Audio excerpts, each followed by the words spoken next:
What's up everyone, it's ENDYMION, and unfortunately the Marvels is here and it's out in full force. And by full force, I mean it's more like a fart in the wind if anything, because this is not going well for Disney. The apologists are out in full force attempting to course correct, shift blame, and wrap their heads around how a movie like this just didn't resonate with audiences. I figure we just get into the bad news, or good news I guess first, which is the Marvels is officially having the worst opening weekend in Marvel Cinematic Universe history, with the expected amount domestically to be around $47 to $52 million at best. In comparison with the other worst openings in the MCU, let's look at this chart from Screen Rant, which shows that the Marvels has done worse than even the original Hulk, Captain America, and Thor films. Although in my opinion, comparing the Marvels to those films is somewhat unfair, since back then the MCU was just beginning and was obviously still unproven as to what it was trying to achieve.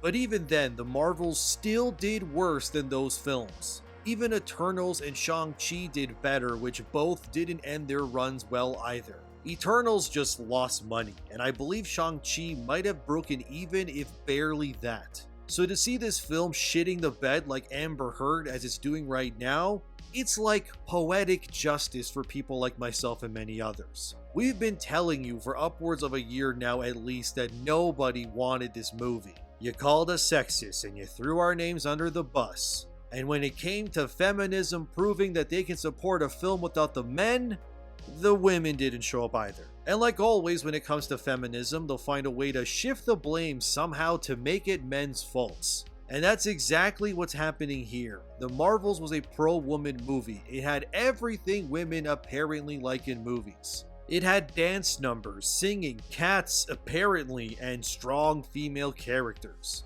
But like I said in a previous video, Marvel is catering to absolutely no one except maybe the very small lesbian audience with that formula. You wanted to make the Marvels a success, you'd probably put some strong men in there in order to lure the women in hopes of seeing attractive men on screen. The same way Marvel has done with Cap, Thor, and other franchises have done in the past, like James Bond for example. It's sort of like when you go to a party and the ratio is primarily just dudes with very little women. That's not going to make more guys want to show up.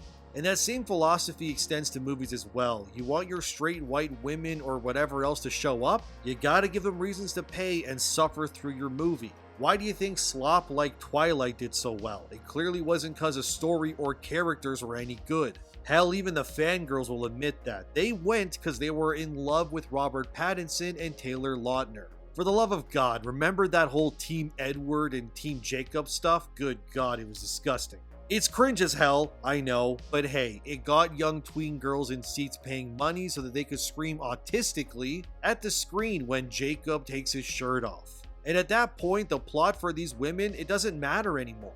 They're in their make-believe land coming up with baby names and planning imaginary weddings with movie characters. Yeah, I know, fandoms are weird, and these days those kinds of things have become more depraved than ever. But this video isn't a psychology course. But the point remains is that when you put these three women on screen, you're not enticing anybody. The tween girls don't care because there's no husky, sexy men to lust over. The straight men, which is your biggest audience by the way, don't show up because you treat them like garbage and tell them that the movie isn't for them. So you're kind of just left with a movie made for feminists who probably convince their other feminist friends, who all self-diagnose themselves through watching TikTok videos to come see the latest slop because female empowerment, I guess. I know it sounds redundant at this point, but hey Disney, we kind of told you so. Stop making slop like this. You don't have Endgame or Infinity War to piggyback when it comes to making money this time. The Marvels is bombing so hard, Iman Vellani, who plays Miss Marvel, has now been in 2 Marvel bombs. And from what I hear, she's the best part of the movie, which poor girl, bless her heart. But Marvel is ran by insane people who are completely out of touch for years at this point. Deadline's article on the Marvel's abysmal performance was full of cope as well. They tried to rack their brains and try to fathom how could a movie that's a sequel to a billion-dollar hit be doing this badly. One of the reasons they give is that it's the actor strike's fault, saying because of it that the actors weren't able to promote the movie and do interviews. Yeah, I'm gonna stop Deadline right there. Interviews would not have made this movie do any better, let's be real. Best worst case scenario is that if they were even given the ability to do interviews prior to this, the most likely scenario is Brie Larson somehow victim blames herself on national TV and ends up telling white men that they're sexist if they don't go see it or something. And then I would see that clip and go, well, hot damn, that's free real estate, baby, and then I would just dunk on it. The truth, Deadline, and many of these websites just need to accept, is that there was no situation where the Marvels was going to be this smash success. The only way this movie would make anywhere close to the original would be if this film was conceived and released after the next Avengers movie. Captain Slopple made $1 billion because of the hype of Infinity War. Maybe they could have replicated that release schedule if this came out after, I don't know, the Kang Dynasty. But let's also admit another uncomfortable truth Access Media is refusing to come to terms with, which is that the whole Kang thing is kind of ruined now anyway for obvious reasons. So even if the Avengers Kang Dynasty movie were to happen, I don't think the Marvels releasing after that would make anything close to $1 billion anyway. At this point, the well of ideas when it comes to Marvel is starting to run dry for Disney. You can only throw so much nonsensical multiverse stuff before it becomes boring and just awful.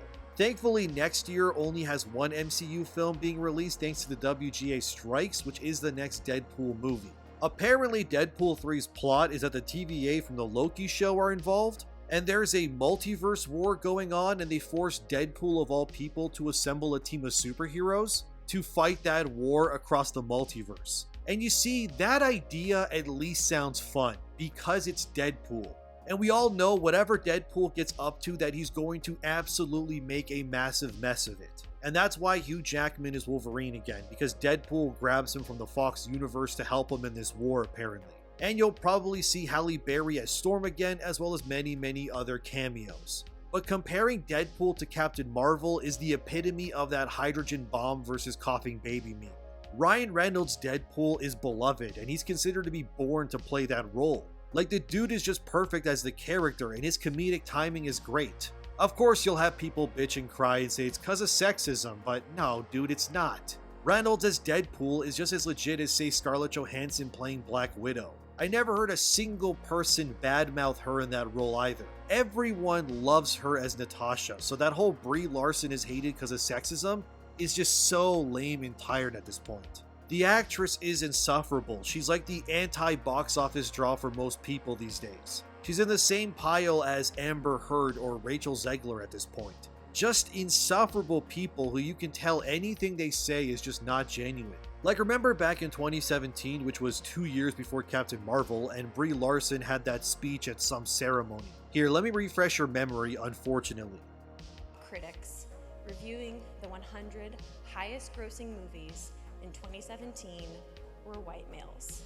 This is a huge disconnect from the US population breakdown of 30% white men, 30% white women, 20% men of color, and 20% women of color. We need to be conscious of our bias and do our part to make sure that everyone is in the room. I do not need a 40-year-old white dude to tell me what didn't work for him about A Wrinkle in Time. It wasn't made for him. I want to know what that film meant to women of color, to biracial women, to teen women of color, to teens that are biracial. As you can see from that clip, what she said here is like reaping what she sowed many years later. Especially the part where she says she doesn't need to hear what a white guy thinks of A Wrinkle in Time. Well, Brie Larson, maybe you should not have said that, because remember that A Wrinkle in Time bombed insanely hard. And it was a clear example of Disney all the way back in 2017, mind you, making a film for a smaller group of audience goers while promoting itself to not be made for the entire audience. And look, making movies for certain groups is totally fine, but that only works when it's a low-budget movie. I have no problem with someone who's black making a movie for black people if the movie has a low budget, because then it's much more likely to make its money back. But let's not play stupid here when you're making a movie that costs hundreds of millions of dollars, and then making it for a fraction of the population and telling the rest to back off is just box office self-deletion. The Marvels could have been made for only feminist women who live alone with their cats scrolling TikTok as they self-diagnose themselves with autism, while speaking in their heads to their multiple personalities they constructed because they lack any real friends in their lives. Sure, you can do that I guess, but when your movie costs $200 million before reshoots, the likelihood that your schizo wine lady audience supports your movie enough to make a return on investment is very, very low. The same can be said about video games too. We all know that AAA games almost always play it very safe. And while it's kind of annoying, it also makes sense too, since of course Call of Duty or Spider-Man or Assassin's Creed will play it safe. Because they know if they deviate too far from where they started, they could end up alienating and losing their audience. It's why you don't see more niche genres of games usually getting the AAA treatment. Look at Marvel's Midnight Suns. If you watch a trailer for that, you're probably like, oh, this looks cool. Until players find out it's a strategy-based card game with visual novel elements. Like, cool if you want to make that, but it's no surprise that the game bombed. Because again, you made a big budget game that caters to a very niche audience. Had Midnight Suns been an action RPG or a beat-em-up like Marvel Ultimate Alliance, the game would have very likely done extremely well. And too much stuff these days is just full of stuff I personally don't want to interact with. Mortal Kombat 1, for example, is just another live service game designed to eat up all my time and cater to the most basic of things. So much of media these days is like Mortal Kombat 1 or the Marvels. It's just stuff that makes these mediums worse.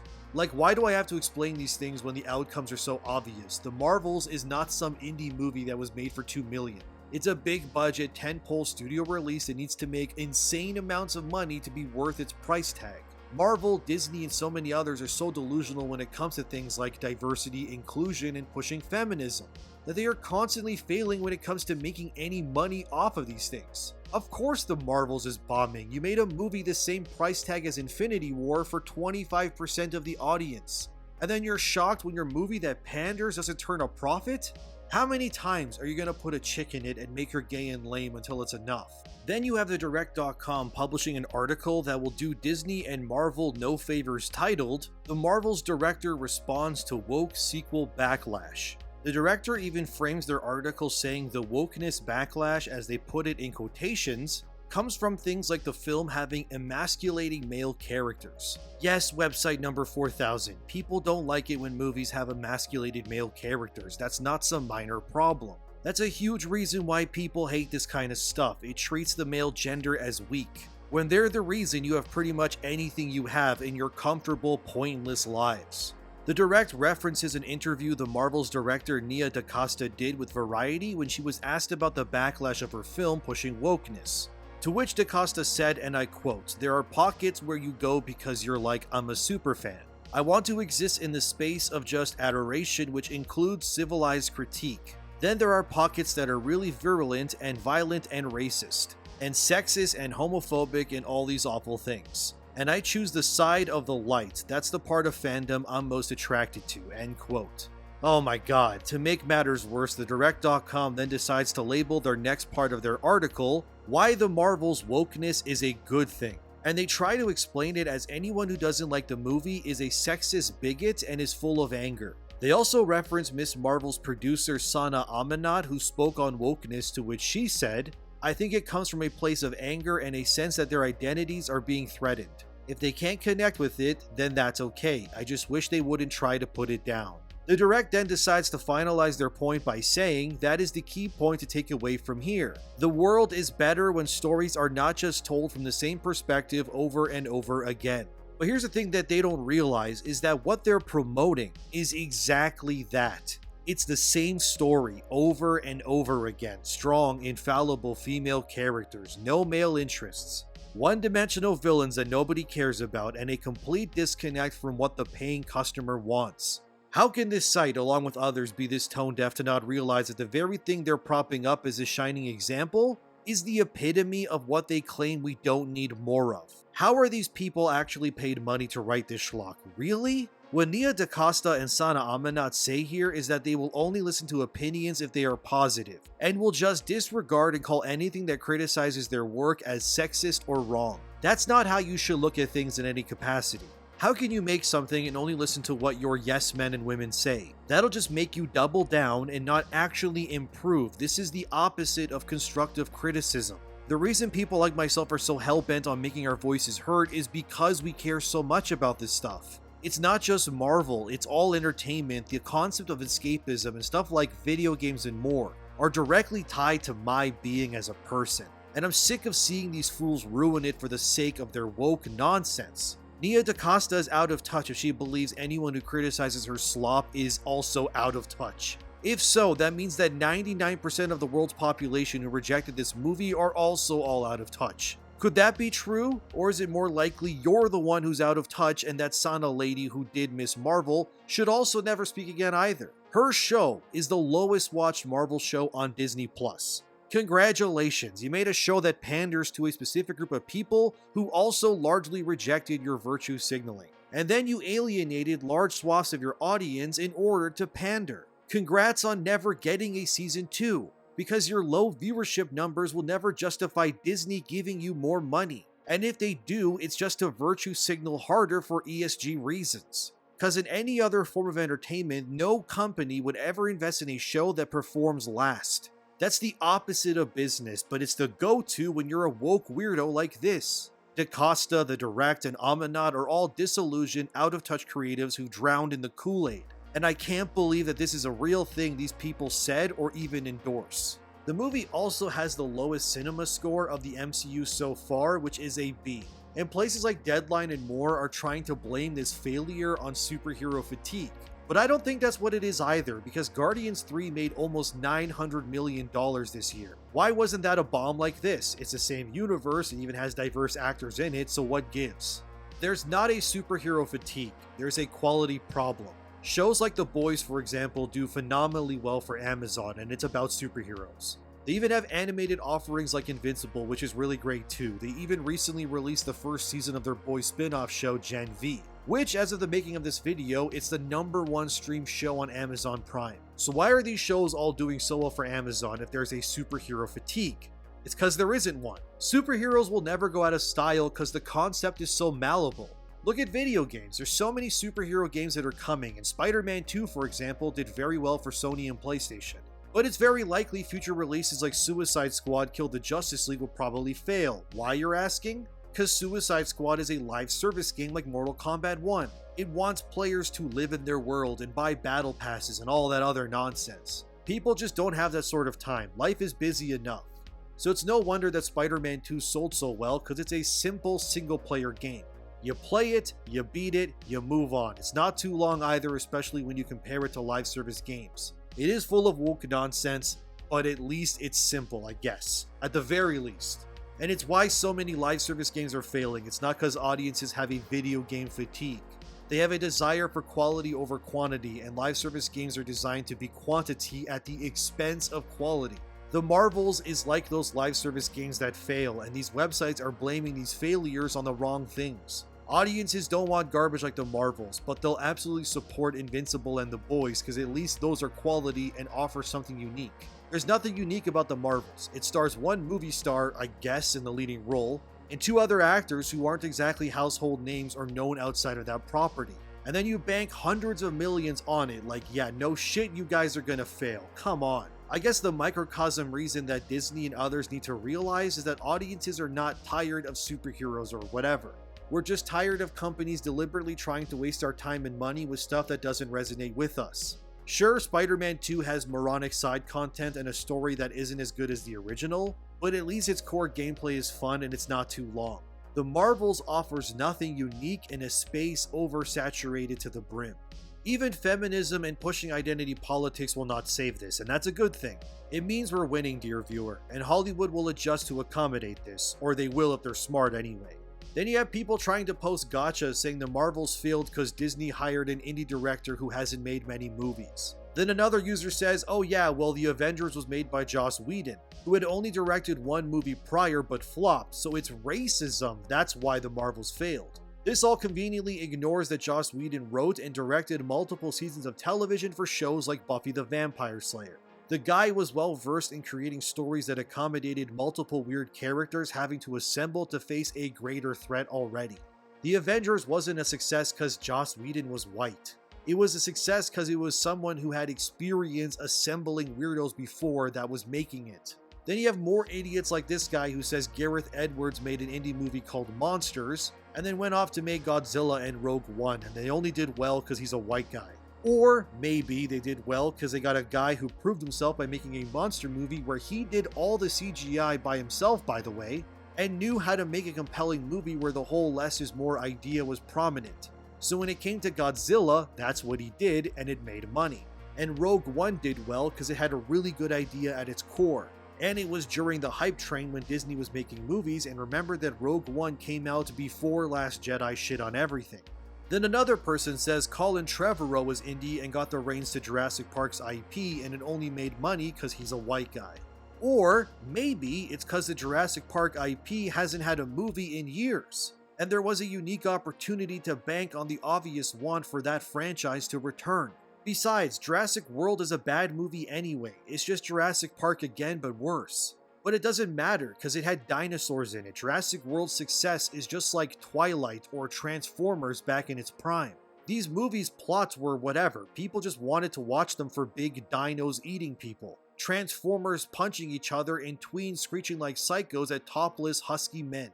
It's not that deep or hard to understand these things. The Marvels did poorly because you took someone known for something like psychological thrillers and horror, and then you forced them to make a movie that's essentially a comedy and full of CGI nonsense. In video game terms, Disney picks someone whose stats make them more of a rogue character, and then they force them into a warrior build without the necessary stats. No wonder your movie was bad. You needed a comedy or action director, not a thriller one. The movie didn't fail because Nia DaCosta is black. Who cares what she looks like? She could be green for all I care. The general movie audience likely doesn't know any of the directors making Marvel movies anyway.